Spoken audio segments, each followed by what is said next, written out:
November 15th, 2012, 7:02 p.m.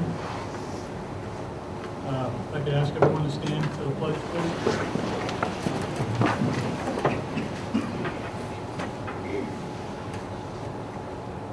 Allegiance to the flag of the United States of America and to the republic for which it stands, one nation, under God, indivisible, with liberty and justice for all.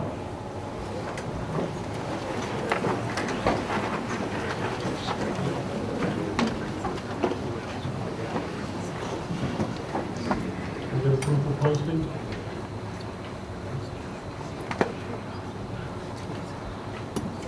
Excuse me. Before we get going, been a slight alteration to the agenda. For those who have it, I don't know if they're out there or not, but there'll be no approval of minutes. That'll happen at our next business meeting. There's going to be one opportunity for the public, and that will come after the joint meeting. And there'll be no personnel, no old business. So, with that, I'd like to welcome everyone to this joint meeting between the Hooksett School Board and the Manchester Board of School Committee. Appreciate everybody coming tonight. And I guess before we get going, maybe if we could just go around the table and have everyone introduce themselves. Start at the end here. I'm Arthur Beaudry. I represent Ward 9 in Manchester. Hi, Deb Gagnon-Langton. I represent Ward 2. Roger Beauchamp, Ward 12, Manchester. Kathy Staff, School Board at Large. Mike Dugas, Hooksett. Cheryl Axton, Hooksett School Board. David Pearl, Hooksett School Board. Tricia Corpus, Hooksett School Board. Dana Argo, Hooksett School Board. Phil Littlefield, Superintendent, Hooksett. Tom Brennan, Manchester School District Superintendent. Ted Yatzis, Mayor. Dave Gelinas, Vice Chair of the Board. Roy Schultz, Ward 4.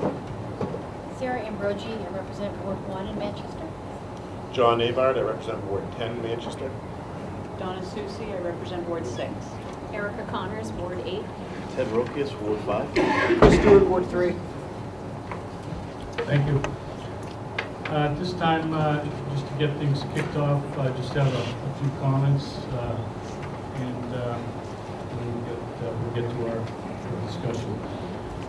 On behalf of the Hooksett School Board and Administration, I'd like to thank the Manchester Board of School Committee for requesting a meeting to review our concerns, the steps you've taken to date, remedies and future options of exploration to maintain your relationship with the Hooksett School District. For the purposes of those in attendance that may not be aware of the events leading up to this meeting, I'm offering a very brief overview. On September 6, 2012, the Hooksett School Board, under signature of its chair, sent formal notice to the Manchester Boards of Mayor and Alderman and School Committee that it appeared Manchester is not meeting its obligations to educate the Hooksett High School students in accordance with the terms of our high school maintenance agreement dated July 2003. Several reasons for the notice, as well as a history of similar communications, were included within this letter. On October 2nd, 2012, Dr. Thomas Brennan, Superintendent of Schools for the Manchester School District, responded directly to those concerns.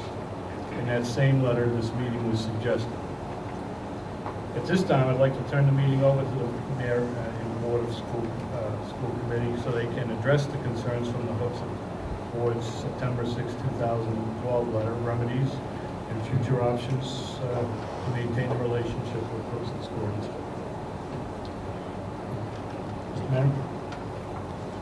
Thank you very much, and I certainly will let the leader of our educational city, Dr. Brennan, to address those, because I think that it makes more sense for him to talk about the corrective actions than it does for me.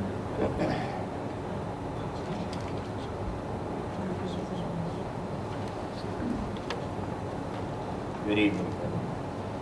I'm going to look at the letter so that I make sure I cover some of the points that have been raised and some of the actions to date that we have taken.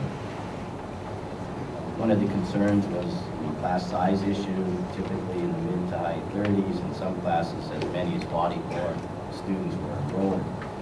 In the earlier part of the school year, that was the case. We have reduced the number of classes in excess of 30 significantly when you look at the total number of class offerings. We still have approximately 56 school classes that have 30 to 35 students in them, 31 to 35. As far as equipment, supplies, and furniture, there was concern raised as to when students arrived that they did not have the appropriate equipment, supplies, textbooks, nor did they have the furniture to sit on. To the best of my knowledge, that was remedied at the school level during that day, those days rather, to the point where the administration was actually moving some furniture around to ensure that our students were not sitting on the floor or on the tables. We did have a problem with our textbooks because we had eliminated several course programs within the program of studies, and we had textbooks for those classes. However, we did not have textbooks for due to the fact that those classes weren't offered, so other classes filled up. Within 3 weeks, we were able to provide all the textbooks necessary for those students to have textbooks. There was a concern raised relative to the starting of lunch as early as 9:30 and as late as 2:30 p.m. That was never the case. There was no impact on the lunch periods that have been in place for many years at Central, and I'm speaking specifically of Central right now. There was also concerns that levels 2, 3, and 4 students were all placed in blended classes. Again, that was not the case. In some cases, we had levels 3 and 4, perhaps 2 and 3, and in some cases, we had honors level 4 with our our advanced placement courses. The other questions that were raised regarding status relative to accreditation. Central High School will be accredited or reaccredited in October of 2013. We've been working diligently, they have, in terms of preparation for the reaccreditation. We do not know what the results will be, but that will have an indication by October of, during 2013. As I said, the visitation would take place, and typically somewhere in the January, February time area, you will receive the status of that accreditation process. And I believe those were the highlighted points. One of the other things that we do want to talk about too is as we reduce the class size issue, we still have class sizes that we need to address. But as I said earlier, textbooks were no longer a concern, and equipment, in my opinion, and that of the administration, was never a concern. We've also, there's been conversation about our technology and the lack thereof. The school district has done a significant, or put forth a significant effort to allow, to increase not only the computers available, but also to update them. We have what we are calling a refresh program. We have identified 800 computers to be replaced at all, therefore allowing all of our teachers to have a computer.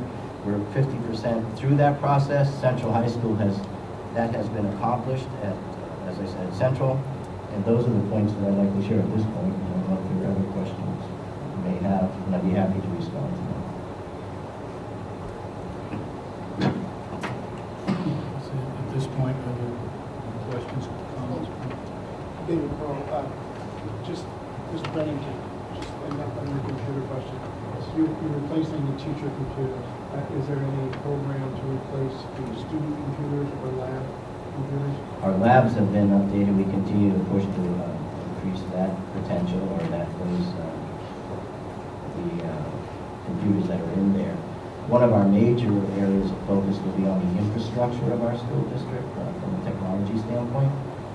It doesn't do, in our opinion, it doesn't do much good to have a new computer if you do not have the ability, whether through bandwidth or the infrastructure, to allow. Our goal is to establish Wi-Fi status in our schools. We have expanded the bandwidth to all of our schools, which was not the case a year ago. That's been done. And eventually, we will be looking at 2 levels of technology, one in terms of the student access to that, but also to build on some of the things that you've already done in this district and others, is the bring your own device. We're currently using, or about to embark upon that program of looking at the impact of bring your own device. So we have a variety of things going. But to me and others, the most critical piece is the development of the infrastructure so that we can handle whatever we're able to get to go forward. But the major decision that was made was it was more important at this time to have our teachers have current technology and hardware in front of them, because the hardware they've had in some cases averaged 10 to 15 years of age.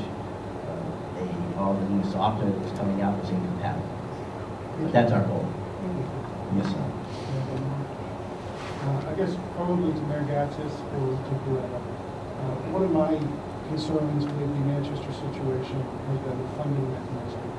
And as I've watched over these years, there's a lot of good stuff teachers.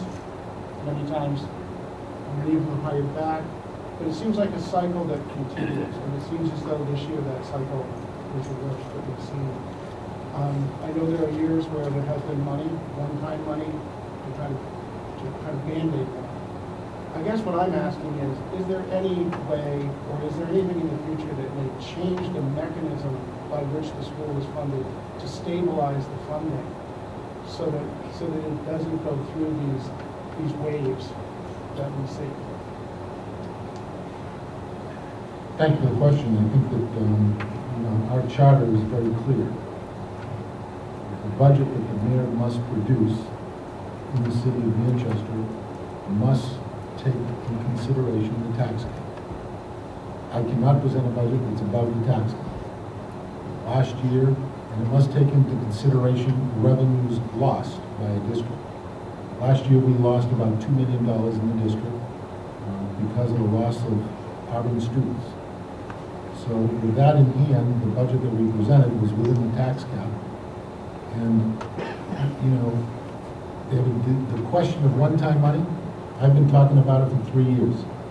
3 years I've been talking about $10 million that we took in one-time money, and we used it for payroll and benefits. And I said sooner or later, it's going to come home to roost. Well, the sooner came. And this year again, we spent one-time money for wages and benefits. I think anybody in the private sector would tell you that one-time dollars should be used on one-time events. And if you don't use them on one-time events and you use them on payroll and benefits, it's going to come back to haunt you.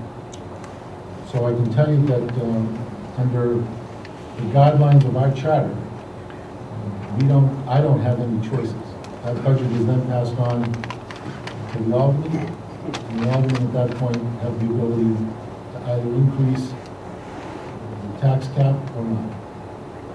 So I can tell you that I will follow the law of the city, and if it tells me that, and I don't have to tell you that when you look at CPI, it's not doing as much good, because right now, again, it was released and our 3-year average coming forward is 2.2%. So that's the guideline I must follow. We have another 2 months to stabilize, and hopefully we can see some inflation. Not that I want to see inflation, but when you start talking about budgets, I hope we see a little bit of inflation so that we can get a little bit of a bump in that rate. Thank you. What?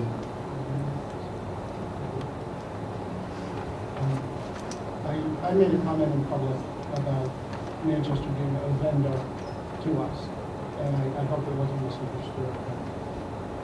We are. I mean, we send our children to your school to be educated, and so to a certain degree, the internal workings and the internal funding of your process is beyond our control and is your own business. But I just look at the result being unpredictable. And as the consumer in this arrangement, that concerns me. Because it seems as though every year it's unpredictable what I want to say product of the education delivered, how that's going to happen. And then it seems to always be a settling point that we have to kind of get used to the change and the anticipation about which teachers are going to come back and if certain teachers are going to come back. So my position, this has been my biggest concern, and not necessarily some of the individual desk problems or those problems, because I think those are your internal management things that you have to deal with. But it's more that big picture. It's that unpredictable environment that we're dealing with every year that we have absolutely no control. Well, let me just address the control that we have.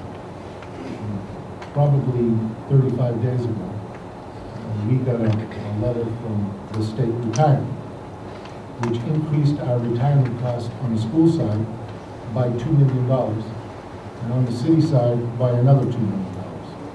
So I don't have to tell you that when you look at $4 million, and I'm sure it affected you the same way, because you have much less employees that are probably participating in state retirement, but that effect, when you look at it, is an impact on the budget. Our budget, when you look at it, a 1% increase is about $1.7 million. For every 1.7 you spend, it's a 1% increase in taxes. So I have the great fear that with what they're looking at in Concord, I've been pounding the desk for the last 3 years about downshifting. For some reason, nobody wants to talk about the downshifting that happens in Concord. It comes back to the local communities, but it affects you when you start sitting down and trying to figure out how you're going to put a budget together. I don't have to tell you that before the school district looks at anything, it's about 1.4% increase just to handle the increase in retirement before you look at one other thing on a piece of paper. So there are impacts on the city side that are much different. Because we're the largest community in the state, we see an awful lot of different things that happen in our community when it talks about education and the things that we have to try and figure out how we're going to solve it and move forward.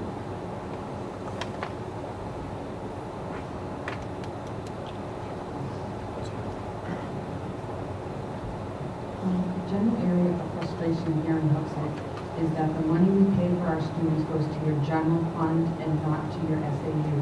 Is your charter commission going to be looking at that? Well, I'm not too sure where you get that information from, but I can tell you that every dollar that you send in education goes to the district for spending for education. None of it goes to the general fund, not a nickel. So when people want to make comments that funds from Hooksett come to the general fund, it's not true. I'll invite you down to Manchester anytime you want to come in and go through the entire budget process with you so that you see where the funding goes.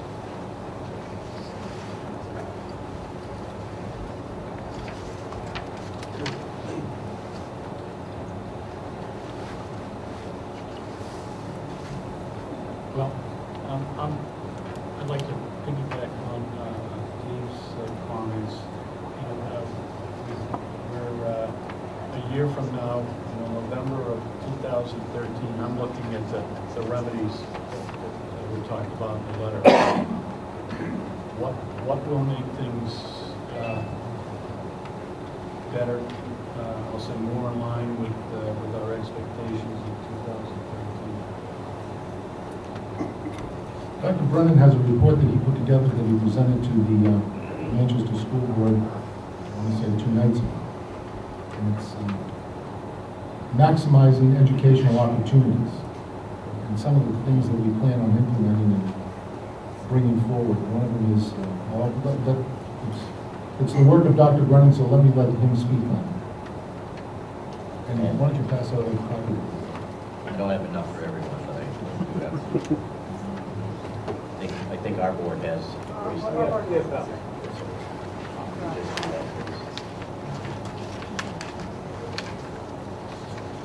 In the previous meeting, His Honor asked that I investigate the possibilities of expanding our educational opportunities to students, basically beyond the classroom or beyond the schoolhouse. I have for years indicated that I believe that we don't take advantage of what's out there relative to online learning. Some people may know that through VLAX and other programs that are available. And what I'm proposing is, and actually I have timelines in here, where we will start to shape the district so that we take full advantage of opportunities available to students. I will start with online because everyone seems to get concerned about that. We're looking to work with the VLAX, which is the Virtual Learning Academy's charter school, where students can enroll in courses and receive credit for it. Fortunately, our Board of School Committee a few years ago allowed for policies to be approved that will allow students to have dual credit at colleges and universities, at the same time receiving credit at the high school, to go online, to do virtual learning, and a variety of alternative educational opportunities. This report represents my initial thoughts, and I will build on these as we go forward, regarding the development of educational opportunities and taking advantage of them. The first one really doesn't apply directly to students. It applies to a principal's academy, where we really need to start growing our own principals and to provide opportunity for those faculty members, our staff members who are aspiring to be administrators, to learn basic course information relative to education and leadership.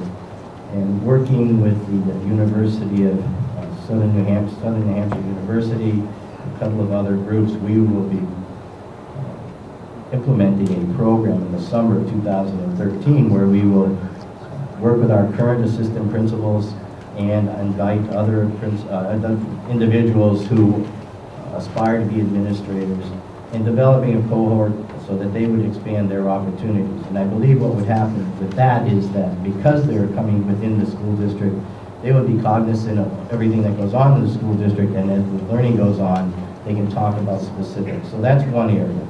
The other, as I mentioned earlier, is VLAX, which is the Virtual Learning Academy Charter School.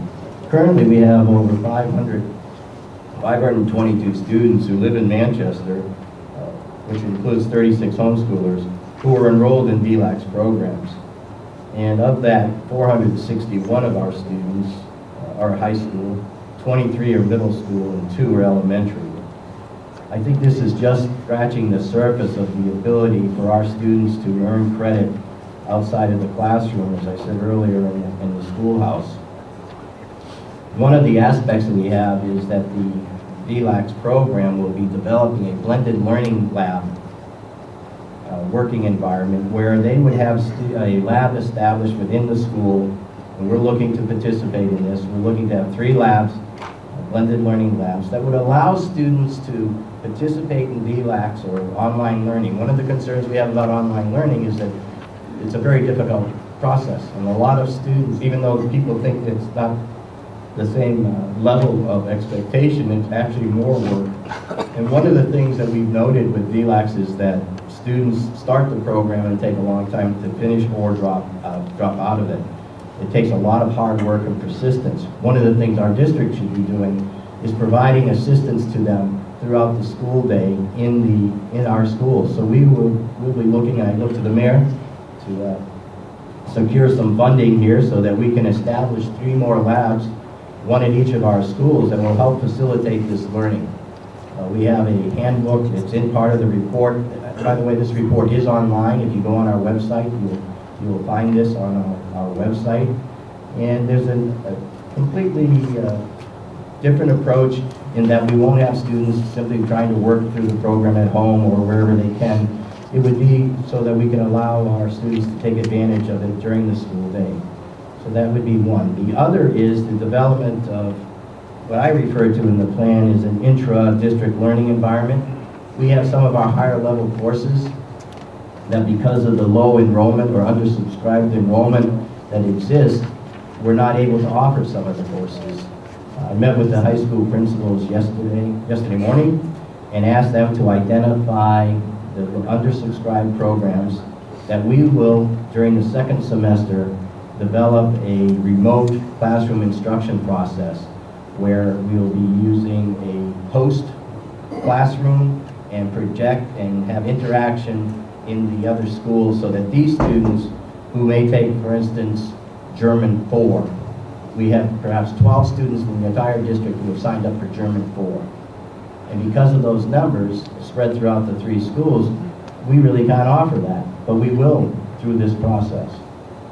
German 4 is one, Spanish 5 is another that come to mind very quickly. So we'll be developing that process. I have a timeline in the proposal, or not proposal, in the plan that will address issues, and we'll be working with the MEA that's our Manchester Education Association, to facilitate this conversation so that perhaps we can use our own staff to develop not only during the school day but after and before school activities.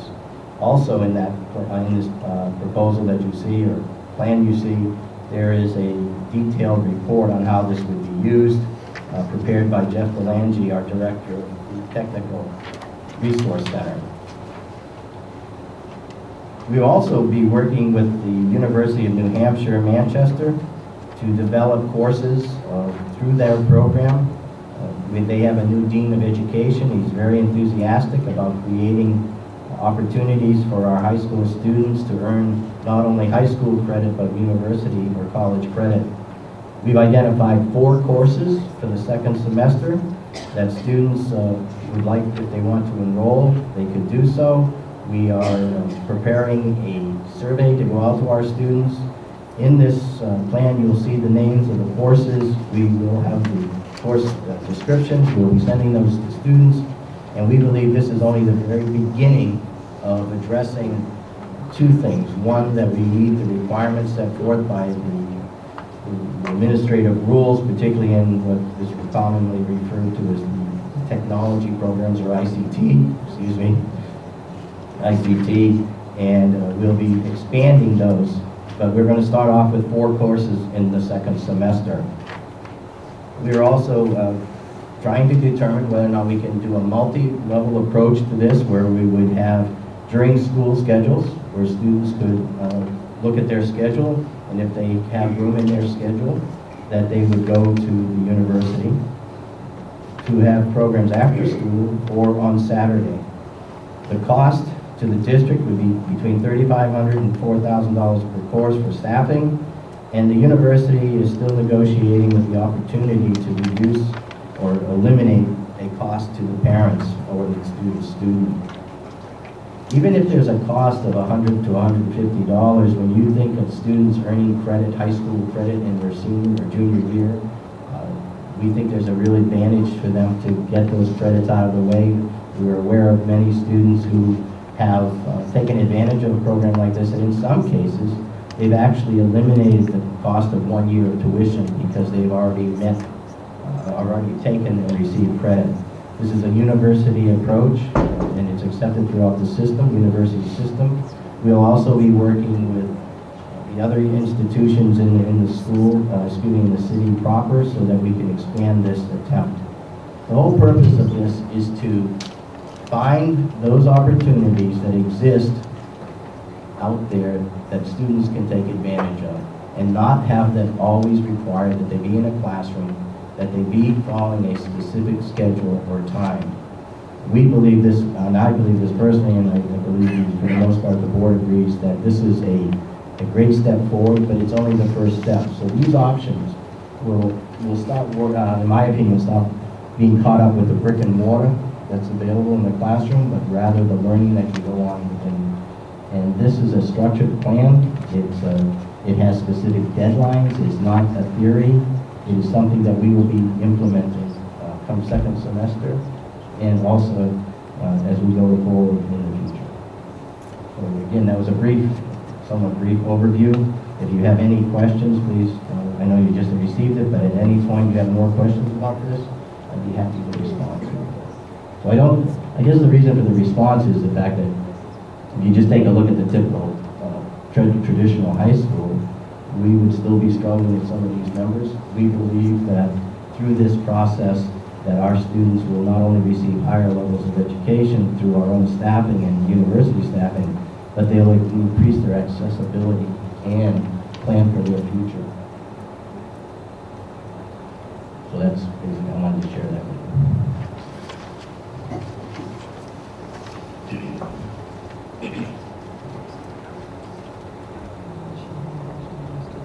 Based on that, you've already expressed that you may have infrastructure issues as related to computers, to bring in VLAX, where you're having more students on computers.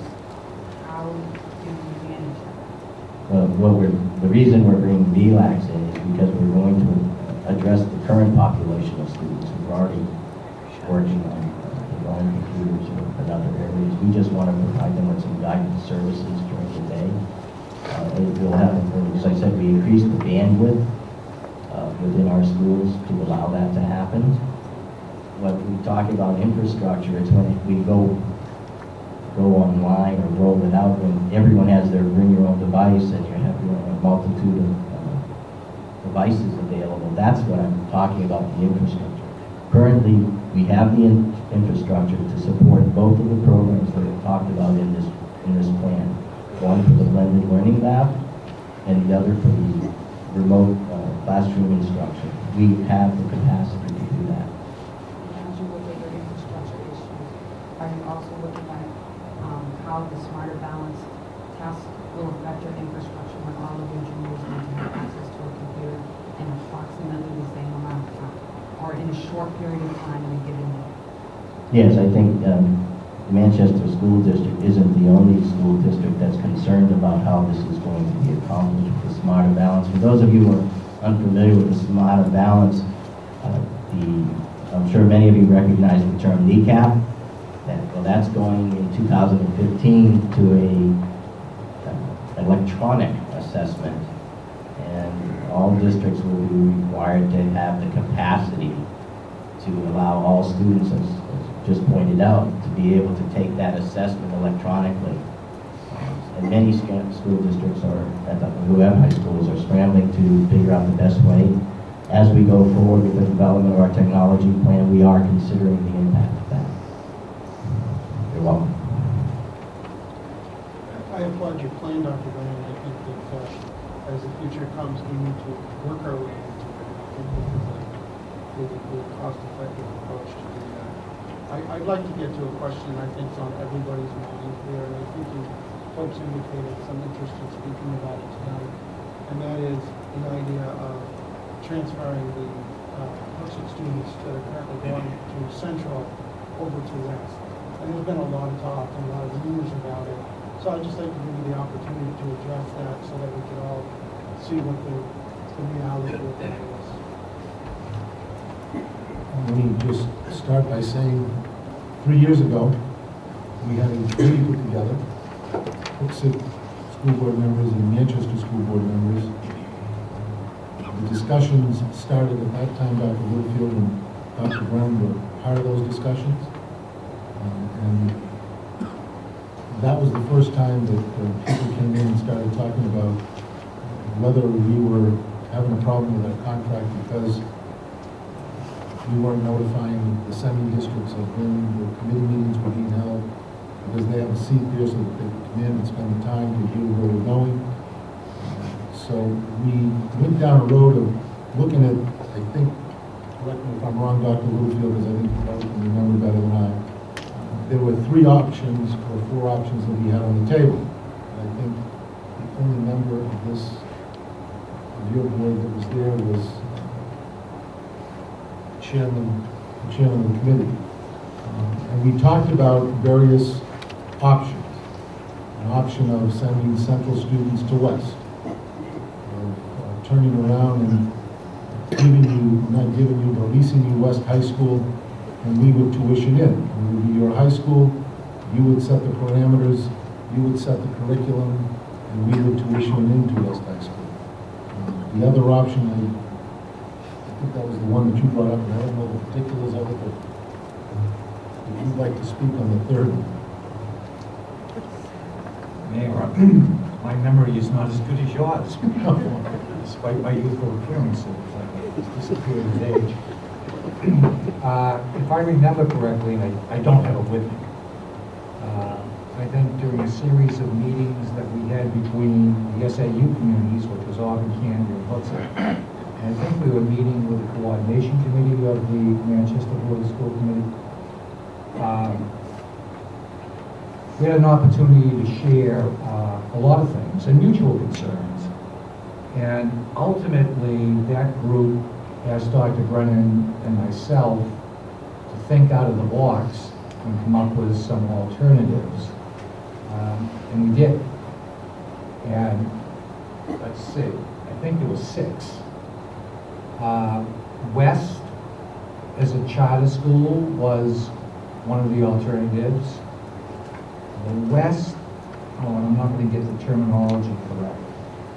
There have been some effort done to restructure West. It had a title.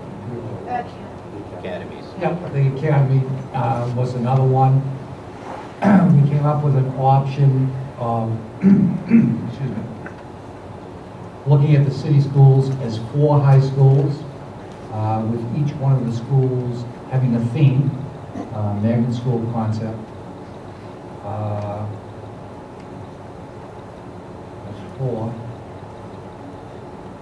And I think the other 2 that I mentioned, release back and release. Yeah, that I think one of them was that it might have been SAU 15 high school, housed at West, that SAU 15 would operate, and that Manchester youngsters could tuition into SAU 15 high school. There was one more, and I absolutely forget. I know there was 6. That's right. You got 3 more than me. So you're not going to take. So those were the options that we discussed some 3 years ago. And I think that there's been some general conversations that people have been having, an open dialogue saying, well, how about if we send 250 students from Hooksett and you send 250 from Manchester, because there is an underpopulation at West. The only problem that we have with that in Manchester is we don't bus our high school students. So to get them from one side of the river to the high school would not be an easy task. And obviously, if Hooksett says, yeah, we'd like to bus our students from Central to West, and that's an option, and we should sit down and talk about it to find out how we can best situate it, because that resolves the overcrowding at Central High School, and it enhances West High School. So it gives the option with the availability in those classes for undercrowding and also for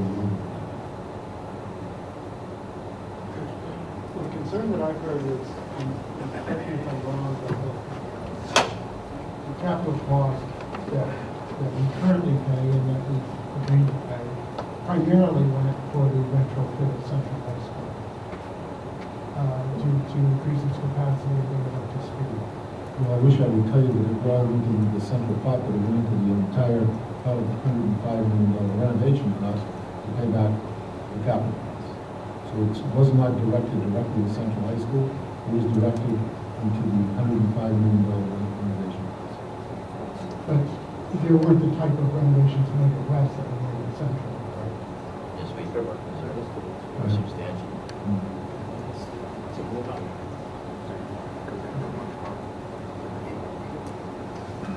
I apologize. My impression was that, maybe because visibly looking at Central High School looks much different than it did before, the parking garage and all that. I've been to West a couple times, and just didn't notice the infrastructure, other than the fields, which are very nice from the highlight. So, thank you.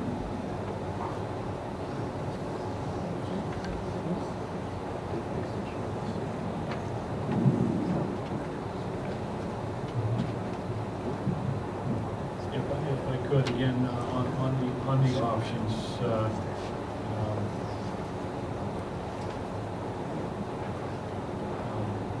any other options on the table? I mean, I understand the West option, and If you can think of another option that we didn't discuss 3 years ago, bring it forward. okay.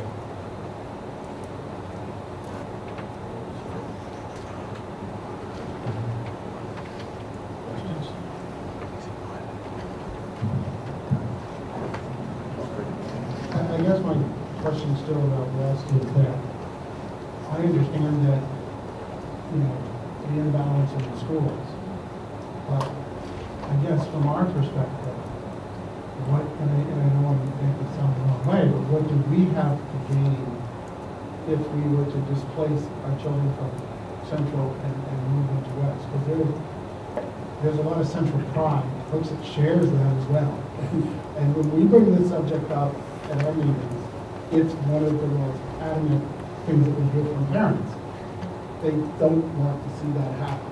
They have history there, you know, so I guess from our point of view as a school board, if we were even entertaining something like that, there would have to be some type of benefit to us to even start to support that. And I haven't really seen anything other than the numbers would go down a little at Central, but they also would if you sent some of your, you know, if you redistrict into West, the numbers would go down at Central for our Hudson students as well. Well, if you have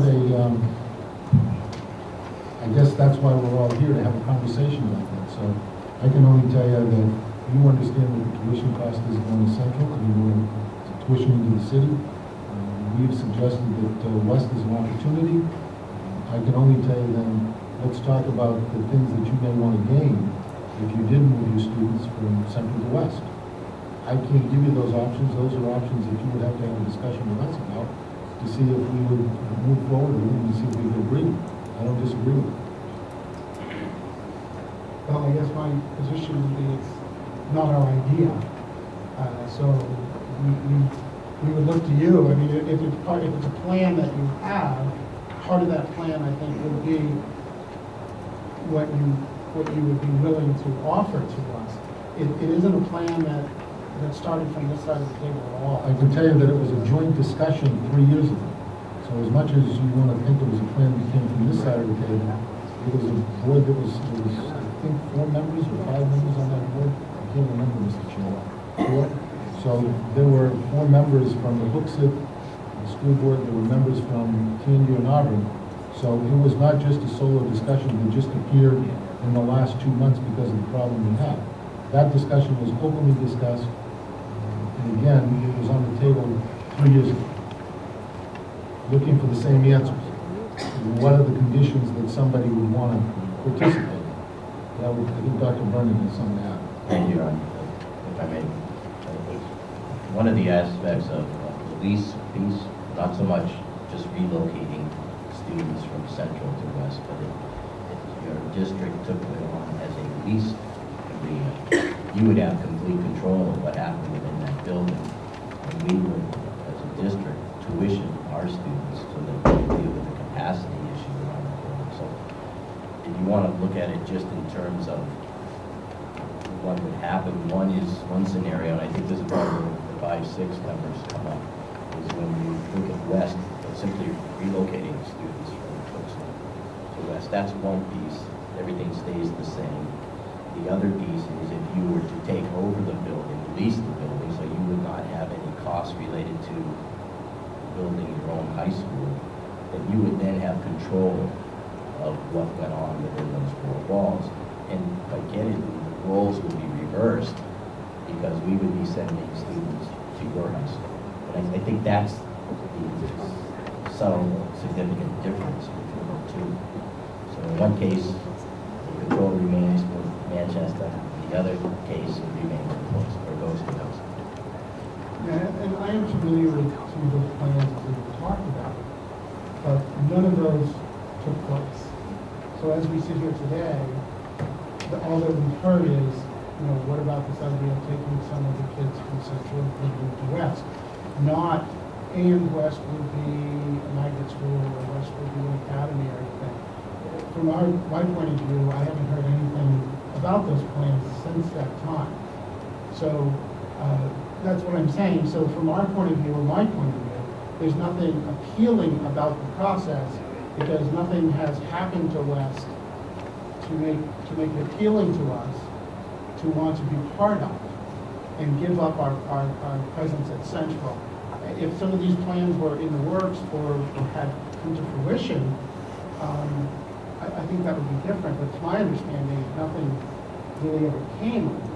So we're still at that same spot?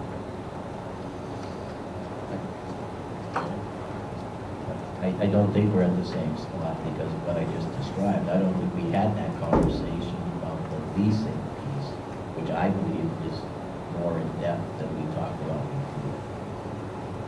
And if I had children in the school district, I'd want to make sure I had a voice, and a big voice.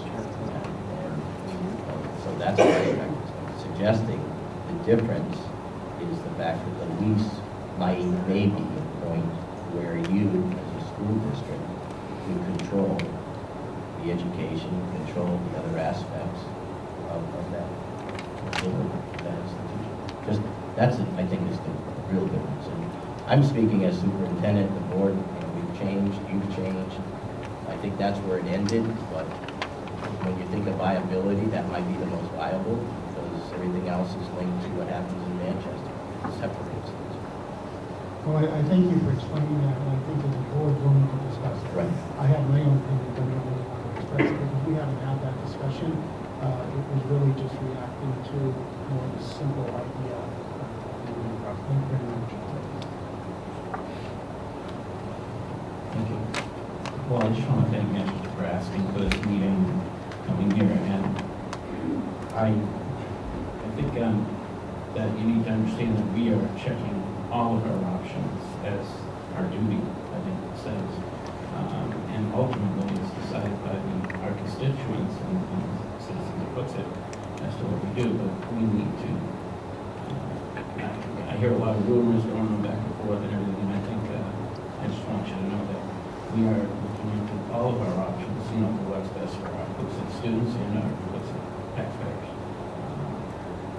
With that being said, I just have a couple, I don't want to change the subject at this moment, say on that, but I have a couple of small things that I would like, and I'm not sure if they're possible, but in our contract it says that copies of all reports, studies, and audits relating to Manchester high schools, voluntary or not, shall be forwarded on receipt by Manchester School District to the superintendent of the sending districts. And I'm not sure that that's happening.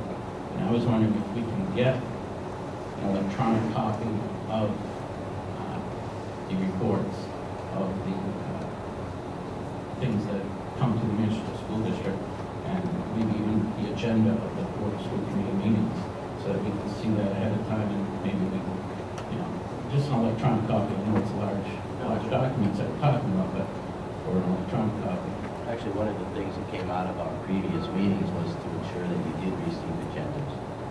They've been taking care of that.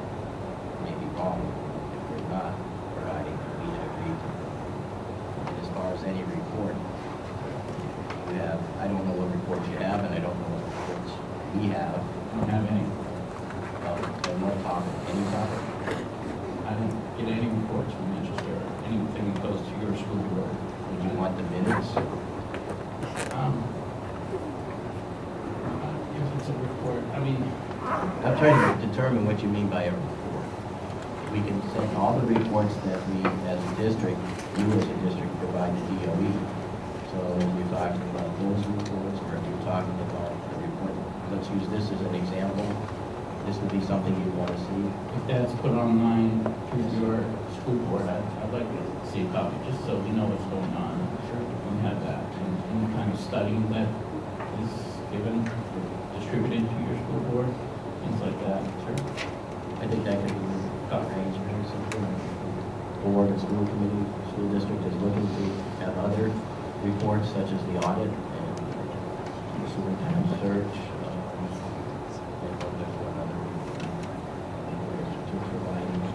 Thank you to strategic planning, and that may be something we need to ensure. And it would probably be a good time to have an advertisement about next Monday night, where we have a kickoff for our strategic planning. Is that correct?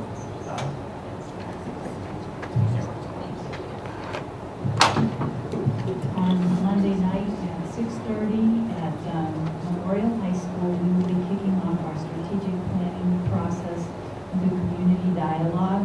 We're going to have small discussion groups that will be facilitated by volunteer facilitators who are working with some UNH MBAs and Dr. McClellan from the Southern New Hampshire University School of Ed.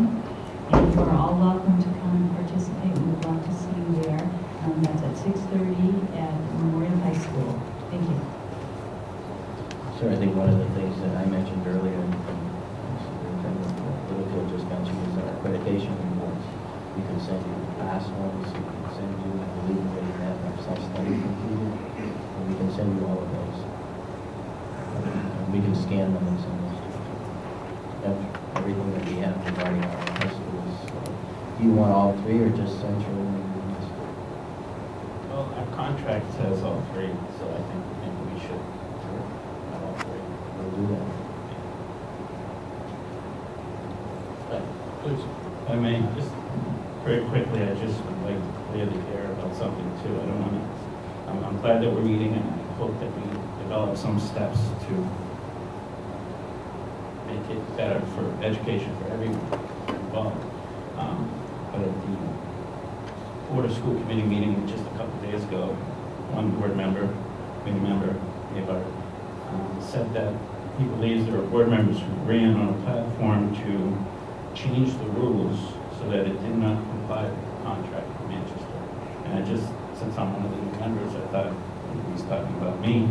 I just wanted to state that before I was a school board member, at any meeting that I attended and spoke at, or at candidate forum, we had a public forum that candidates fielded questions, or any school board meeting after I became a member. If you look at any of the videos, any of the, they're all safe, all videotaped. I actually think I was the opposite. I didn't want to, I implored the school board to follow the contract that we have with Manchester. Every part of the way. And I also have said many times that I think Manchester has provided a great education for the majority of the community. I have a daughter that graduated from Memorial and a son that graduated from West, and I've always spoken positively about that. But I just wanted to say that I really want Hooksett to follow the contract. And I've read the contract many times, and I think we are following it. And I think the part that the committee member was talking about, now it does say that the sending districts agree to send all of the public high school students to Manchester high schools with, in the same sentence, with the exception of those students who petition a sending district school board to attend a different high school and are approved on such attendance on a case-by-case basis. And I think what the policy you might have been talking about is that Hooksett had the word hardship in their policy. You have to show a hardship. But the contract doesn't say anything about hardship, and that's what I was pushing, is that let's follow the contract that we have in Manchester to the letter. And so that's what we've done. So the 10 or 8 students that were approved last year, I think that we have all the contracts. I don't want to start any bickering. I'm just saying, I'm looking forward, but I just want to clear the air because that was said, and I assume it's about me. So, thank you.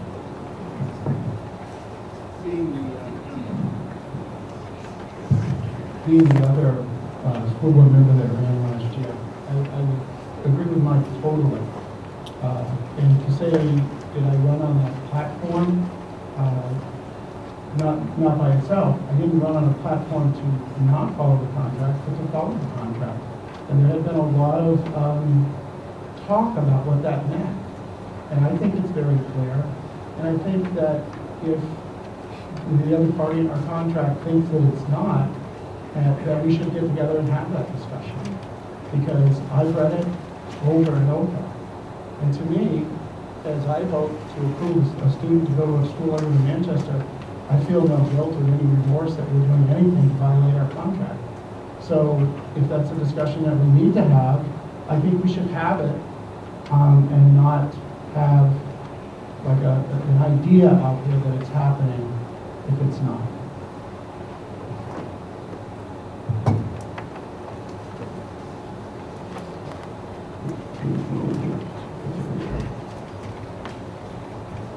Thank you all for coming, and thank you, Mr. Hughes and Mr. Purple. writing that up.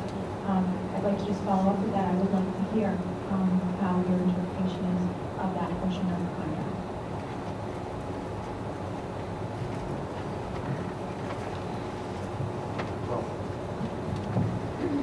We certainly didn't bring legal counsel so that they could interpret it for you, because there are a couple of lawyers on this board, and I certainly don't think they're prepared to interpret contracts. I would say let's move on a positive discussion. We've been moving in that direction for at least the first hour of the discussion, and let's keep it going positive, because I think that children's education and opportunities are the most important thing that we can have discussions about here today, and not about contracts, and how do we make sure that every child is, I went to Central, and I have Central Pride. But I can tell you that there's discussions about West, and I can tell you last year that there was a freshman, a sophomore, a junior, and a senior that all graduated from West, and were all attending Harvard University. I don't think there's another high school in the country that possibly can say that and move forward with their educational opportunities. So I think that we're in a positive direction. I think we need to continue this dialogue.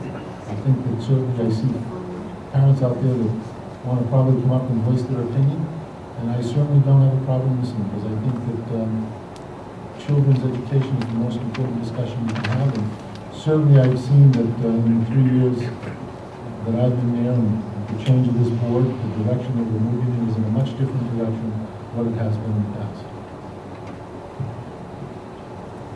I have a question in relationship to students, freshmen who are currently at Central High School, and that at Central High School, the number of physical science teachers has been cut from 8 to 3, and those students who would have been taking a physical science are currently taking a biology.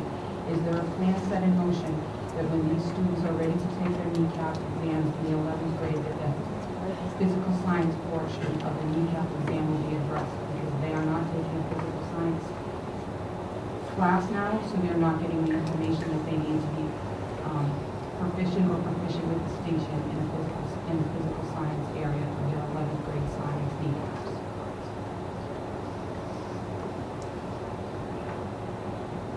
I'm not prepared to answer that question tonight, because I need to get that data that you just shared. What was your source?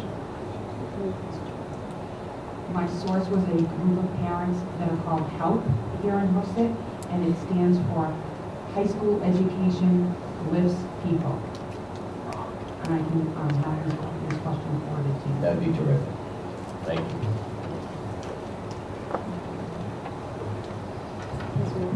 Well, I'd like to keep things on a positive note too, but I'm one that doesn't mince words, and I like to put things on the table. It was in the paper yesterday, the day before, that one of the boards of school committee said that Hoofsett might be possibly violating its contract by allowing the students to go to other schools. And, you know, I would rather that we settle that question than to have those things constantly thrown out there. We made a decision on our board about our policy, and, you know, I would appreciate if your board feels that way, that you approach us on it, and we have a dialogue about it, and we can settle it. Because to have those things going on in the papers, confusing to the public, when you say the word possibly, because you can back away from it if you want to. I don't like to say those types of things. I think if you feel that way, then you should say it. And if you don't, I appreciate that you don't say it. Otherwise, I don't see how we move ahead with the dialogue if we're able to just throw those things. If I were to say something that possibly Merrick Access was doing something, that's not really fair to Merrick Access. It won't be the first time that somebody's done it. So yeah, so, you know, I would appreciate that if, you know, and I know we're going to continue this dialogue, but I think that it would make more sense that for any question that members of the school board have, that they forward them on to Dr. Brennan so that we can get you answers rather than trying to say to you, we'll get back to you, because I'm not one of those people that will ask a question and accept the idea that somebody's going to get back to me with an answer. And I think Dr. Brennan will certainly tell you that that's the truth. So if we're going to continue dialogue and we're going to have people ask questions from where they've gathered information that funds don't go into the educational side of the table, but they go into general funds. Those are questions that we can address right away and you can have an answer. But I think that until we can have that communication level, as you can see, you've all come in with your notes, and I appreciate that, and you're certainly prepared to ask questions, and I applaud you for that. But I don't think anybody on this side of the table is prepared to answer questions directly, and certainly the dialogue is open. And if we want to continue having these meetings so that we can find the best opportunities for all students, whether they're Hooksett, Manchester, or Auburn, then we should do it in a level playing field so that if you have questions, submit them to Dr. Brennan so he can get you answers. And I think that makes the most sense. Because there's nothing worse than asking a question and not getting an answer when you ask it. I have one related to the west option. So, for discussion purposes, all the Hooksett students are at West. What's to ensure that the people of Hooksett that the same issues that occurred this year and in previous years won't happen again? It appears to be an option to help remedy these situations, but same number of students, I assume same number of teachers. We still have the tax cap. We still have an economy that is less than stellar. What's to, I'm always willing to listen to options, but we need to have, I know there's no guarantees in life, but what's to ensure that next year and the year after is going to be better if folks will decide to make that move? David, thank you. Dana, thank you for the question. That's a great question. I can only tell you that when you look at, and Dr. Brennan is in the process of working on this. I asked him a specific question 2 days ago, and he got back to me. I asked him the question because certainly overcrowding is an issue, and the size of the classrooms are an issue. And I said to him, let's find out how many classes we have that are overcrowded and whether there are Hooksett students in them. Because if there were no Hooksett students in any of those classes, I guess we wouldn't be breaching a contract. But there are Hooksett students in those classes. So when you take a look at the numbers, and we have them, and if you move those students to West, you would find that the accommodations at West, yes, teachers would have to move from Central to probably accommodate some of the classes at West, but I don't think anybody's prepared to give you a number of what that guarantee would be. But certainly we will try and put it in the best control as we can. And let me just tell you that, do you know how many classes at Central were over 30 kids in a class last year? Does anybody on this board know that? How many? 29. And where did you get your information? Saw that school board meeting the other night. Oh, you did? See that? So you had 29 classes that were in class. We don't know any before that. I'm sorry? And you don't have the data before that. Well, I guess you're really watching on YouTube, and that's good. I hope that you're bringing some of those great ideas back to this board. But, yeah, and I just have and I do want to move forward too, and I do want to do what's best for all districts, for the students. And that's why we're exploring all of our options. As I said earlier, I do have a quick question about this, for maximizing educational opportunities. I do like this document. I think it's very detailed and well done. I think, I have a question if you could speak to where the money's going to come from. I saw the projected cost. He's going to look over here to me, because I committed to raise $25,000 for the superintendent search. I can tell you we've succeeded at that. It took us 2 weeks to do it. We've got the private sector out there that's contributed to it. So the superintendent search is done. I start my mission tomorrow to find $30,000 for the VLAC classrooms. I plan on having that done sometime in the first part of December. And that's all from private sector contributions. Okay. Because didn't we just cut the supplies that we're going to need for February? Not coming from the general fund. Yeah. It's coming from the private sector, as I just said. Okay, so none of this money is from... None of that money is coming from the general fund. Thank you. I'd like to go back to the issue of the contract. It's very important to me. I would ask that one of the board of school committee members at the next meeting take up the issue and that the board have a vote, whether you feel we are in violation or not. Because we would like to know how we feel with this. Are we perceived by this board to be in violation of our current contract? We thought you were in violation, we wouldn't be sitting here having a conversation. Well, So let's have the discussion, move forward Excuse me, in a excuse me, positive. I was speaking, Mr. Jackson. Well, it's troubling to us, it's troubling to myself when I see things in the paper. And last year, we heard other things coming from Manchester that said, that we were in violation, and if we weren't doing this, there would be funding to do other things, putting it on us as though we were somehow breaching a deal that we had with you. And I don't feel that we have. And I would like to clear the deck and find out if that is the opinion of the Board of School Committee or if it's not. And then I think we can move on from that point.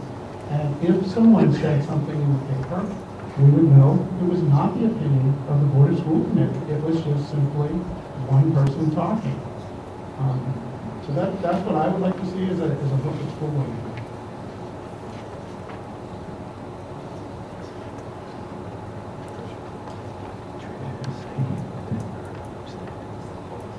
I have a question related to programs of studies at both as we move forward into our current 8th graders looking at which school they would like to choose. In this past budget season, there were 90 classes that were cut at Central High School. And now 8th graders are looking at which high school they'd like to go to. They're looking at programs of study, and based on that the economy isn't better, nobody produced extra money or it didn't just pop out of the sky, how is a student to look at the program of studies and know what's going to be offered if there's a projection that it could be changed because of budget shortfall? If any changes are made to the program of studies, it would be done prior to the budget, or prior to the selection of courses by the each grade students, both in your district and in our district.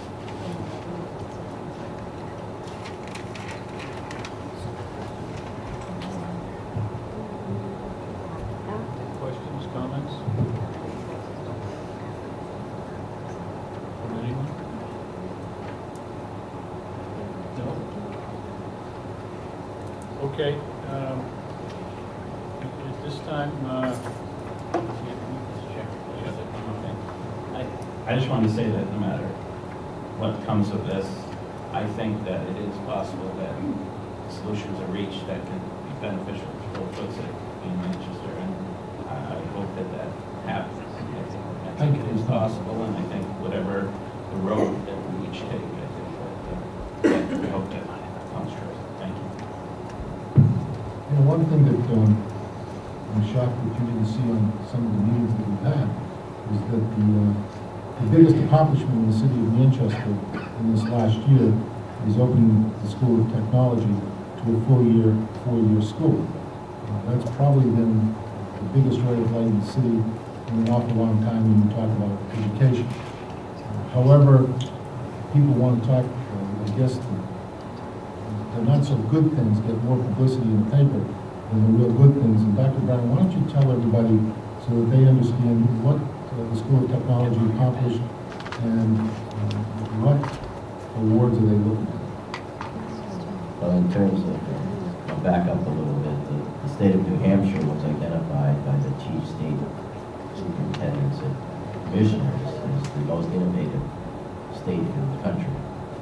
And in part of that, just today actually, at their annual convening, they highlighted one high school in the country, and that was MST. Our efforts to transform, and you have to be careful on how some of the words you use to transform, because that means what you were doing before wasn't as good. Whatever, people take offense to that. But what we're trying to do, and we're stumbling at times and running at other times, is to redesign the learning process where it's competency-based through project learning, so that there's true application of the learning, rather than having students sit in a classroom for algebra and then a few moments later go down the hall for some other course and then another course. none of us speak algebra, none of us speak civics. We have a combination of learning styles, and we put that all together. Well, it's been designated MST 2.0, which I struggle with, but it's MST High School. And we currently have approximately 85 students enrolled in their first year program to participate in this new learning approach where it is totally transforming the way we do education. To allow students to become involved in projects that incorporate a variety of competencies from a variety of courses. And one way I'd like to explain it is that if we have this project, and I was just reviewing some notes that I had from 1993, it takes a little while in education to move forward in some areas, but 1993, it was a design program and it was called Room Improvement. And within that program we got rid of all the course designations, but we maintained all the competencies within the course. And we highlighted the accomplishments. So we took the competencies out of 5 or 6 disciplines and put them into the project. And as the students progressed and accomplished that project, they may have met a competency in algebra, in physics, in publication of the journal, so therefore they would get ICT credit. So you take a variety of courses, put them into this project, and then put them back into the place called algebra, so everyone would be happy to know that the students passed algebra. However, it has a significant impact on our learners because they see true application. And that's what's starting to happen at Manchester School of Technology. One of the biggest gaps we have, and we're addressing it, is preparing our staff to make that transition, because it's difficult from what they used to teach and how they used to teach it to stop talking about algebra and talk about the competencies. So we are moving forward with that, with the goal that within 3-4 years that we have a 4-year program there initially. Another goal is that it may take, a student may be involved in that program for 3 years and advance to the level where he or she doesn't have to stay in high school any longer or get out into the workplace. It's something that has been recognized at the national level as one of the innovative aspects of education. We're very proud of it. And like every other program that you begin, there are always opportunities for people to say, well, this isn't what you said it was going to be, or you're not being successful. All of our students in that program have tablets.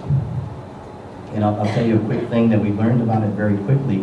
They're about 7-inch tablets, about this big, and they cost in the neighborhood of $150 to $200. And what we were trying to decide is whether or not we should have keyboards with them. So they handed this keyboard, they handed one with keyboard, and they handed another one without the keyboard, and the students started their thumbing.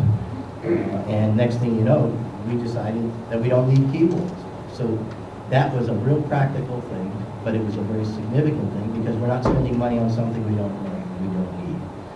So that's one tangible aspect. The other piece is the interest that businesses have indicated relative to how we're approaching this applied learning. And it's very exciting, and it will be successful.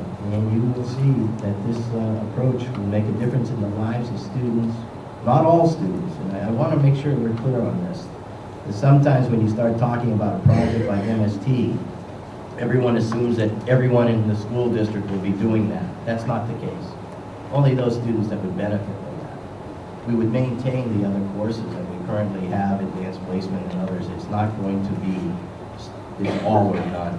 And so that's basically what we have going here. It's a pretty exciting time, and to be recognized as the only high school in the country by individuals from the chief state officers, I think is a significant. They came in tapes for 3 days at MST. I'm awaiting a copy of the CD that was presented at the reconvening or the convening today. And as soon as I get that, I'll pass it on to you, because I'll be passing it on to our board. But that's sort of a quick overview. I haven't received any reports, so I just had 2 quick questions. Do you know Could you tell us how many students were admitted this year into MST and how many applied? Have that. Is the first year, you're talking about the first year program that I just described? 85 applied, and 85. It wasn't, we had targeted 100 students. That was our hope. But there were some concerns because it was the first year program, whether or not students wanted to get in, being very realistic about it. We do have 85 current students. Do you anticipate how many for next year? I would anticipate 100 to 120 based on the success we'll have this year. Thank you. That'd be 100 to 120 additional students.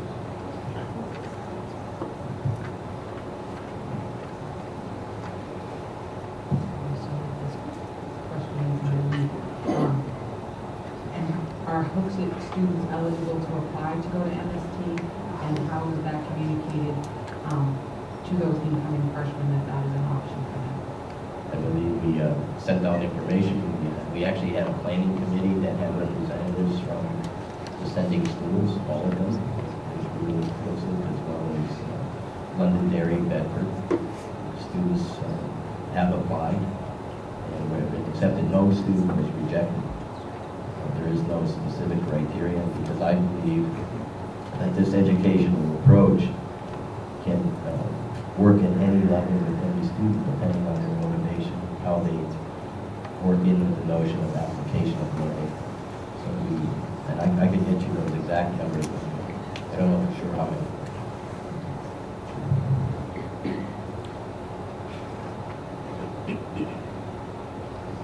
Anyone else? Questions, comments? Okay, at this time, we're going to have the opportunity for the public to address the boards. And a couple of items before we get going. I'm going to read the current guidelines and then considering, say, the special circumstances of this meeting, some additional guidelines. So bear with me here. Our regular guidelines are public comment will occur at the beginning and the end of each school board meeting. So because of the special circumstances tonight, we did this after the joint meeting. Each individual wishing to speak will be given 3 minutes. Everyone is expected to be courteous and polite.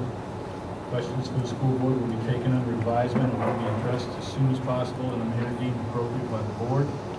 Members of the public that would like to be included in the discussion of the board at a time other than an opportunity for the public to address the board will be allowed to do so if the entire board agrees to it.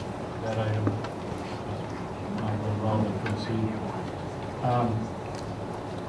Additional guidelines, comments, questions will be listened to and documented for future response. No comments, questions will be addressed by either board during the joint meeting. We're asking that we have one comment / question per public participant. Please state your name, street address, and the town, city from which you're from. I've also been asked to make sure that the red light is on the speaker. During the public comment, we are going to stick to the 3-minute rule, so I am going to have my personal device up here timing at the when there are 30 seconds remaining. I'll just give you a quick 30 seconds. I'll give you another cue at 10 seconds. And after the 3 minutes, I'll thank you for your comments. With that, give me a second to get mine. I'm sorry?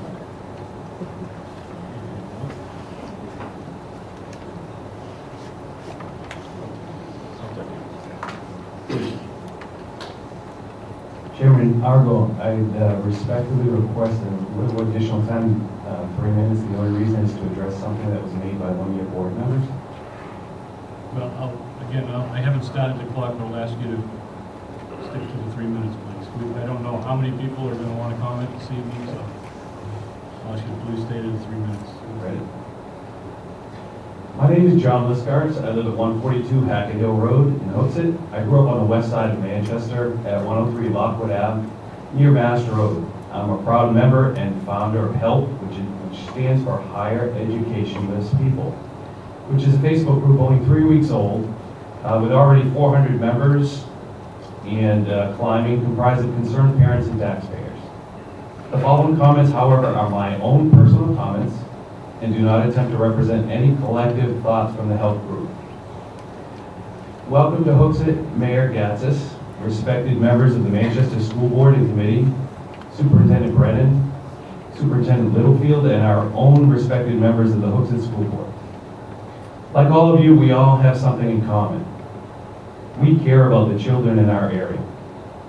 Many of us are parents or grandparents, or perhaps just taxpayers footing the bill for high school students.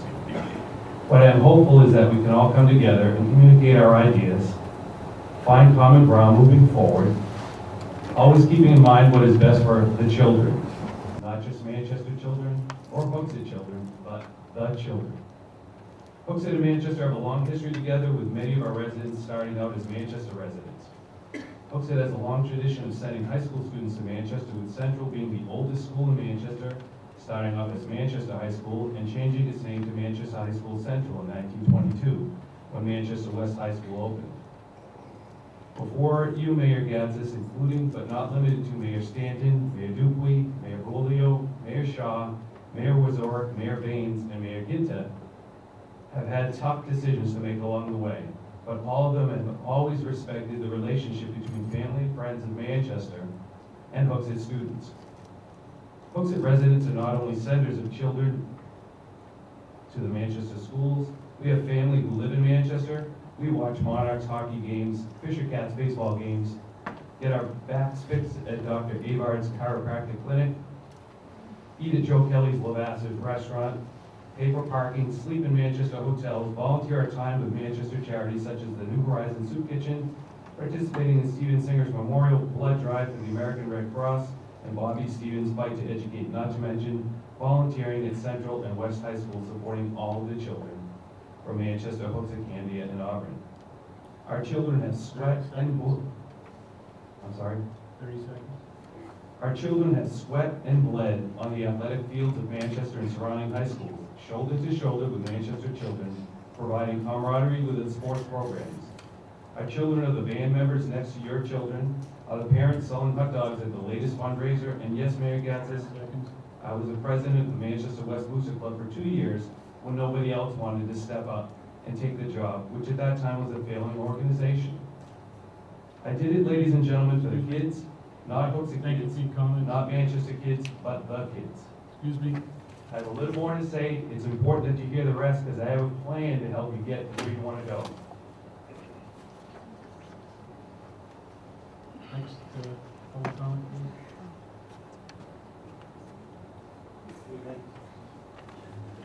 Okay, my name is Phil Denbo. I live at 8 Nancy Lane in Hooksett. First item is actually David brought up earlier about the west option. That's actually brought up by Superintendent Brennan a couple meetings ago. That's where it came from, as far as the revival of it. I'm not going to sit here and point fingers and rehash items that have already been documented, which reference the myriad of issues at the start of the academic year in Manchester, some of which have been rectified and some that have not or will never be. I believe my wife and I are unique and that we can provide a balanced viewpoint on this issue. I have a daughter who just graduated from Central last year. She was fifth in the class and attended the college of her choice. To be truthful, over her 4 years, the quality of her experience at Central was deteriorating slowly because of budget issues as well as key staff leaving or retiring, like Mr. Rist. I actually came in front of the Hooksett School Board last spring, you can ask them, and talked positively about Central because I was getting tired of the Central bashing that was going on. Fast forward to this fall, with the Manchester School Committee, Superintendent, Administration, and faculty trying to make do with the significant cuts that have been made. I know in your heart of hearts, you have to know that the funding that has been provided this year via the Mayor and Alderman is insufficient to give both Hooksett and Manchester kids the education they are worthy of. I now have an 8th grader that will be heading to high school this fall. With the current money issues that your district is having, why would I knowingly send my son into that environment? In addition, all indications are that funding provided will be less next year because of pension obligations and the like. My daughter was lucky as she was a level 4 AP kid and the class sizes were small. My son will probably be a level 3, level 4 guy. What about those kids that learn more efficiently or more effectively, in level 2 or 3, or level 1 for that matter? How does a kid that might need a little more help or extra attention do in a class with over 30 kids? How about those kids that have learning disabilities like ADD, ADHD,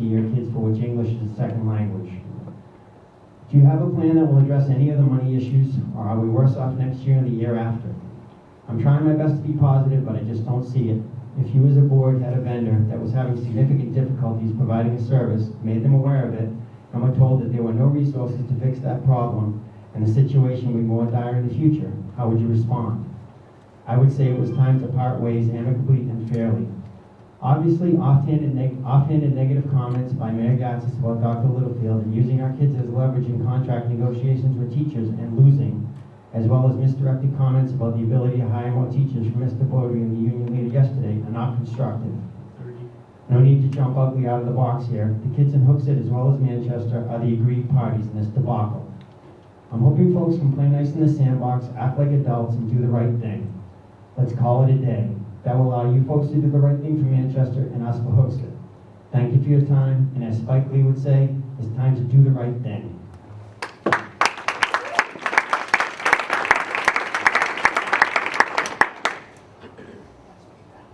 Anyone else, please?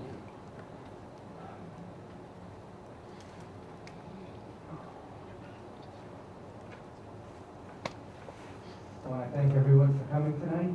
My name is Ken Neal. I live at 6 Winter Drive in Hooksett.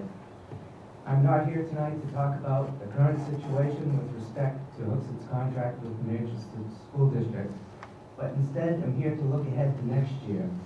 I simply ask, how will Manchester fulfill its commitment to Hooksett next year when several $1 million in this current year's budget is one-time money and won't be available next year? There's no more money left in medical or other contingency funds to raid for next year's school budget. The school district will be asked to include $2 million more in unfunded retirement funds in its budget next year. There will still be a tax cap in Manchester. There will still be a board of mayor and aldermen who have no desire to override that tax cap. There'll be a new superintendent of schools coming on board, which means even more uncertainty. Negotiations on a new teacher contract have not begun in earnest, and we may be looking at a work-to-rule situation once again in Manchester. As bad as it is this year, the Manchester School District is poised to fall off its own version of the fiscal cliff, and things will be worse next year. Bedford left Manchester. Auburn left Manchester. Can anyone here tonight blame Hooksett parents for wanting the best for their children and leaving Manchester as well? Lastly, sending all of our children to the West simply uses Hooksett to solve Manchester's problems and is an option that I don't believe Hooksett parents would support. I want to thank you for your time.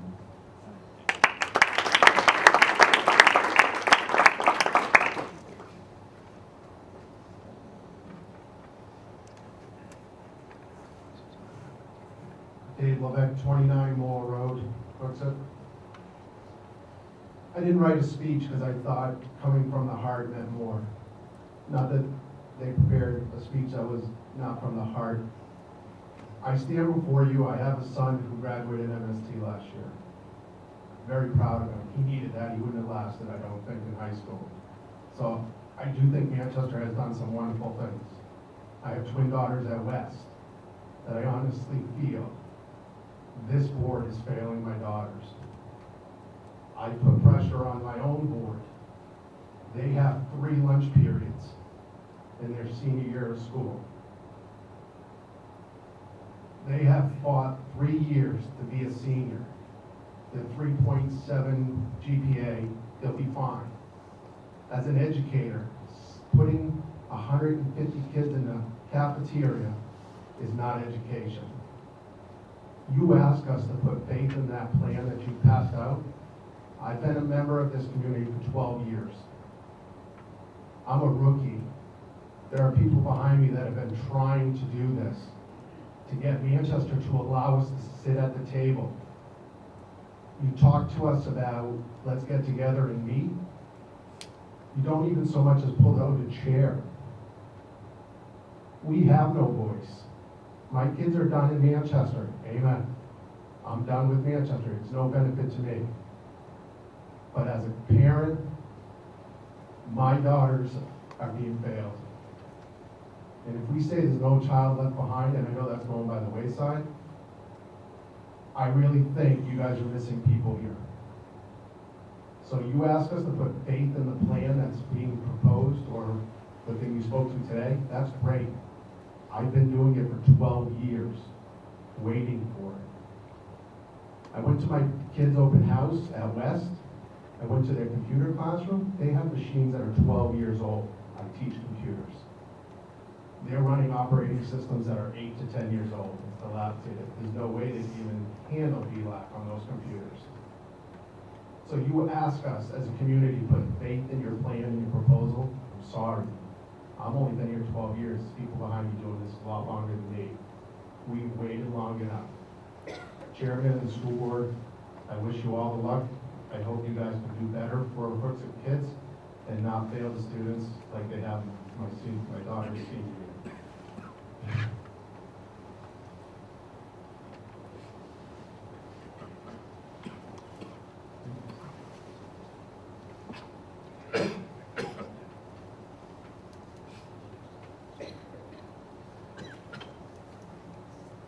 Hello, Becky Burke, 5 Winter Drive in Hooksett. I served on the school board in Hooksett for a couple of terms. My signature is one of the many on the original contract that was signed in 2003. I participated in some of the smaller committee meetings that you referenced there. And so I have quite a bit of history, and I just have a few comments to make and a couple of questions, which I do not expect answers to tonight, but just to pose them. First, I'd like to welcome you to Hooksett. We are very proud of our district. We're very proud of this school. We're very proud of our faculty. Dr. Brennan, I would like to extend a special thank you to you. I'm sorry that we're losing you. I want to thank you for your professionalism and your constant record of reaching out to Hooksett and coming to speak with us. I very much appreciate it.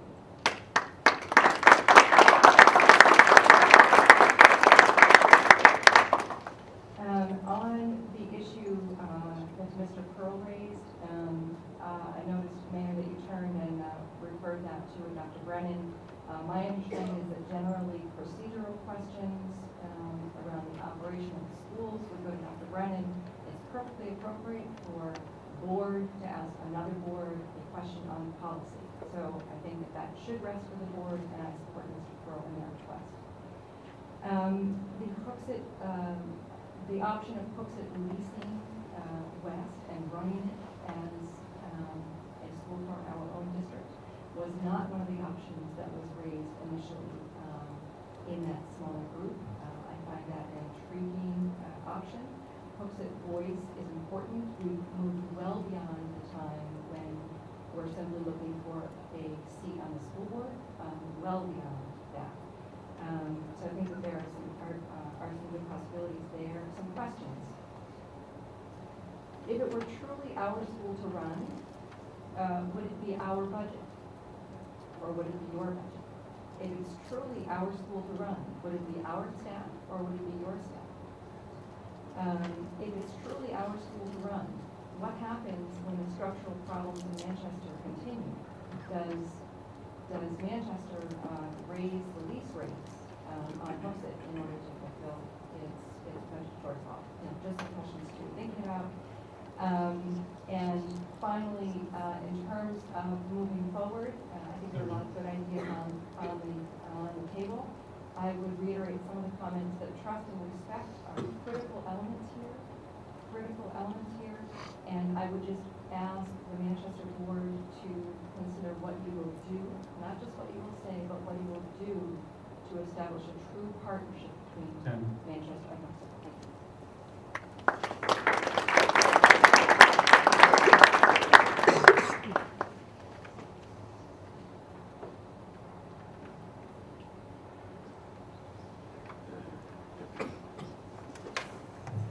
Kathy O'Hara, Marcel Wayne Hooksett. One of the things that I wanted to kind of throw out there, I have a child at Central and I have one out of district as well, so I have experience in both areas. I've recently also visited some other high schools. And I think that what we're finding in Hooksett is that we have a group of people that have two very different ideas. We have people who definitely want to stay with Manchester and Central, and then also another group that wants to go into schools that might have cultures that are more similar to what our elementary and middle school imagine. So we're going from the suburbs into a city school, and some of our parents really don't find that acceptable, and also the budget issues. As you all know, the school populations are going down, so schools are having harder times filling places. And one of the things that I was thinking from a business perspective, the money that you pay in Manchester to keep all of your buildings running, and all the capital costs, and all the issues that go with that, one of the things that I was thinking is, you don't seem to have a real allegiance to keeping West open. If it's a possibility, have you thought about possibly moving all the children into MST, Central, and Memorial, closing West completely, taking that budgeted money into your teachers, your computers, your different things, and really kind of think of a new way of looking at this. Of course, it's a very business perspective. At one point, I thought maybe there was a lot of allegiance to West, but it sounds like if you're just willing to hand West over to Hooksett, that might not be a problem with your parents and your taxpayers that would have to make a vote on something like that. So that's an idea I wanted to throw out. Also, as far as the contract, I think I want to make sure that Mayor Gatsis, you did say that you do not think we're in violation of the contract. That's why we're having these talks. I also want to let you know, as one of the parents that took it to the Department of Education last year, even our school board was a little concerned about that. Before I even started the hearing process, I talked to the Department of Education, and they said it is not out of that contract. So just the school board member who said it in Manchester, two of the parents from Hooksett actually took it all the way to Congress.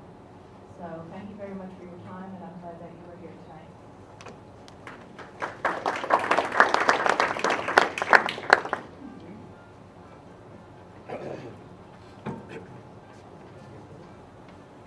Good evening, ladies and gentlemen. My name is Jim O'Connell. I live at 265 Prospect Street in Manchester. I'm very pleased to be out of town tonight and visiting with my friends in Hooksett. I'm here as a parent of 4 children. I have a daughter at Central High School, I have a son and a daughter at Hillside Middle School, and I have a son in 5th grade. I'm the president of the PTO at Hillside Middle School. I'm the president of Citizens for Manchester Schools, an organization which was set up this year to do something about the woeful situation of education in Manchester. I'm conflicted in here tonight because, given my love of Manchester and the fact that I think it's a wonderful community in which to live, the conflict is that coming here and being embarrassed as a citizen and taxpayer of Manchester in front of the town of Hooksett and the people of the town of Hooksett, and listening to the woeful response that we heard at this meeting tonight. You think about it from a business point of view, as the last speaker said, if this was a business presentation tonight, and the leadership of a company came to explain to a company that was a vendor to its product, the message is horrendous. The message is an apology, it's postage stamp, it's wishful thinking, it's coulda, woulda, shoulda, it's what we might do in the future. The facts are very simple. Manchester spends less per student on education than any other town in the state of New Hampshire, bar one. Manchester spends less on its kids, and therefore Hooksett kids, per capita than most kids in the United States of America, less than average. Those are the facts, ladies and gentlemen, and you all know it. According to the Union Leader today, Manchester's tax increase for last year was 1%. So we have a failing school system. We had 40-some kids in a classroom. We had kids sitting on floors. We had no books. We had courses being dropped. We have a terrible situation, and it could all be solved by simply facing up to the fiscal and economic problem. The problem here is a will, and a political will, and one of leadership. Mr. Mayor, I would say to you that the tax cap, what you said is I'm sure very correct. You're obliged to offer a budget under the tax cap. One word from you at the dais, at the top of that room, saying I'm obliged by law to offer this budget of $150 million. However, Dr. Brennan says the school needs $164 million, and I think it's time that the taxpayers of Manchester realised that they need to spend something more than 1% on education. One word from you as a leader in the city, Mr. Mayor, will resolve this problem. Lastly, ladies and gentlemen, I would say to you, I would encourage you to go to citizensformanchesterschools.org and visit our information there. I would also say to you that have some hope. The citizens of Manchester are extremely dissatisfied with the current political leadership in the city. A new day is coming. Thank you. What has gone on will not be allowed to continue. I would encourage you to, lastly, I would encourage you to stick it out for one more year at Central High School, the great institution that it is. Thank you, ladies and gentlemen.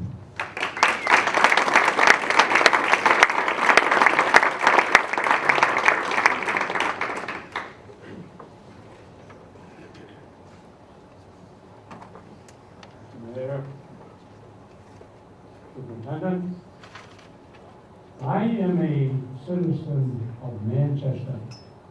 Excuse me, could you state your name and address? My name is Donald Fry. I live at 45 Beach Hill Avenue. I recently ran for a couple of public offices and got tan pretty good, but that's not my purpose. In fact, I held a sign opposite Miss Simpson, waiting for Arthur. But anyway, let's get to the point. This gentleman that just spoke is totally out of character of Manchester. Manchester is a good school system. I'm probably the oldest graduate of Central in this room. And I did very well, and I think you can do very well at West. I don't know what it is, problem with the people in Hooksett, that they can't go to West. That's a damn good school. I had 2 grandchildren that graduated from there, and one of them is in the CIA.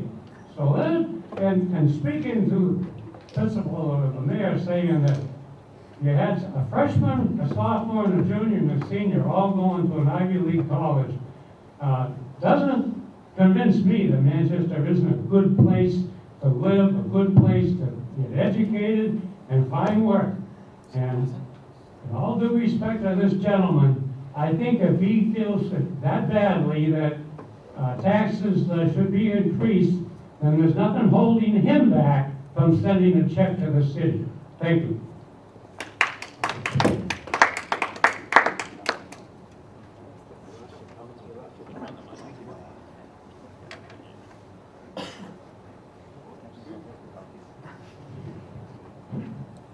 Anyone else? Okay, I thank you. I'm sorry? Would it be allowed for Mr. Discurse to finish his speech and see their time? Yeah. Everyone's agreeable? Certainly. Okay, so, Mr. Liscaz will be the last speaker. And I do apologize to all of you. I cranked it out while I was at work, and it's about the 3-minute time limit, so I would have condensed it. I do apologize. I'll pick up where I left off. It's a page and a half. I'm a product of Manchester School District. I attended the old Parker School, was part of the first 3rd grade class at the new Parker Barney Elementary School, and graduated from West High School in 1980, where I enjoyed some of the best times of my life, working side by side with Bedford and Hooksett students alike. I'm a United States Air Force veteran, serving my country proudly for the 5 best years of my life. I put myself through the New Hampshire Technical Institute and the University of New Hampshire, Durham, and have enjoyed a wonderful career as a software engineer. This issue strikes a chord with all of us. No matter what we all do professionally, we all have an equal seat at the table concerning this topic, and each of our help members is respected as such, because they are either representing a child or a taxpayer representing their hard-earned money. Manchester is currently experiencing a budget crisis due to limited revenue and the new tax cap, and in my opinion, a problem with how education is funded. The fact is, the numbers tell us that the education in Manchester is one of the lowest comparable priorities compared to state averages. I'm here to tell you that it deeply saddens me that I will not be able to send my child to either Central or West High. school due to the uncertain future of revenues with Manchester, the significant cuts of grade teachers and staff, which is causing our current overcrowding problem and slipping educational standards that none of us, including you, are happy with. My parents graduated from West, I graduated from West, and my oldest son recently graduated from West. And he's attending UNH at the Whittemore School of Business, and he's thriving. He's a freshman there. Those were different times. That was a different budget. The fact is, Mayor Gansas and respected board of school committee members, is that there are still a good number of Hooksett parents that wish to send their children to Manchester, no matter how bad it gets. I can also tell you that HELP, the organization that I founded, conducted a straw poll recently at the elections, and 95% of the polled voters wish to have Manchester, plus other surrounding school districts, as choices for themselves and their children. We are working hard collectively in a very democratic fashion to collect data for our school board and provide guidance to them where necessary. Just want to pause because it's a little bit of a curveball tonight. We were going to do this first. I just want to point out, Ms. Gorko's presented some data to you tonight. You questioned her on it, and you asked her what her reference was. She referenced parents in health. So I just want to make for the record, whenever we present something to our board officially, it's got two sources of data, and those data are always different sources. I can also tell you that I've heard the same stories, and so we haven't officially released that, but I don't think it's going to take us long to get that data for you about the science classes. We can probably get you official signed statements from parents whose children are experiencing this. But I just want to tell you, that hasn't been officially released from our organization.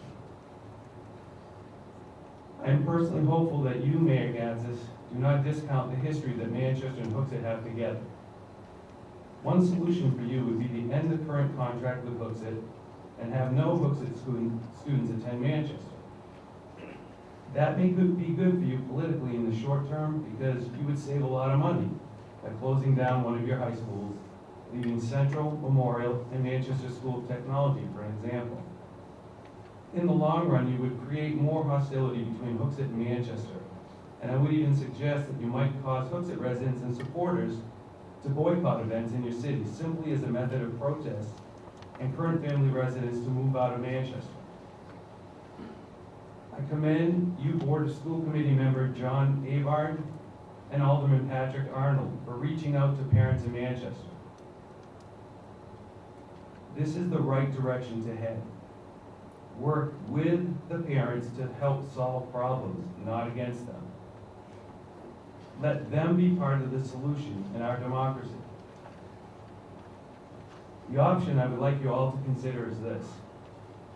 Mutually agree with Hooksett to back out of the current long-term contract without any formal declaration of breach.